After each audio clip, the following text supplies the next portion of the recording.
விழுப்புரம் மாவட்டம் செஞ்சி அருகே மேல் உலக்கூர் கிராமத்தில் பழங்குடியின மக்களோடு திமுகவினர் சமத்துவ பொங்கலை கொண்டாடினர். வரும் தேர்தலில் திமுக 200 தொகுதிகளில் வெற்றி பெறும் என்பதை உணர்த்தும் வகையில் 200 பானைகளில் பெண்கள் பொங்கலிட்டு மகிழ்ந்தனர்.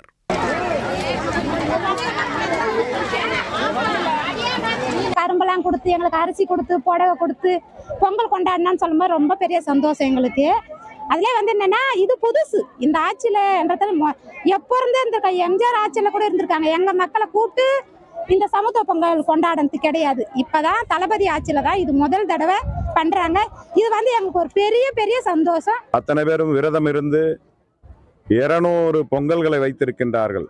அவர்களுக்குடைய குலதெய்வமாக இருக்கக்கூடிய சுப்பிரமணிய சுவாமி அவர்களுக்கு அந்த மேலே இருக்கக்கூடிய சுப்பிரமணிய சுவாமியினுடைய கோயில் திருவிழா போலதான் இன்று பொங்கல் விழா நடைபெற்றுக் கொண்டிருக்கிறது.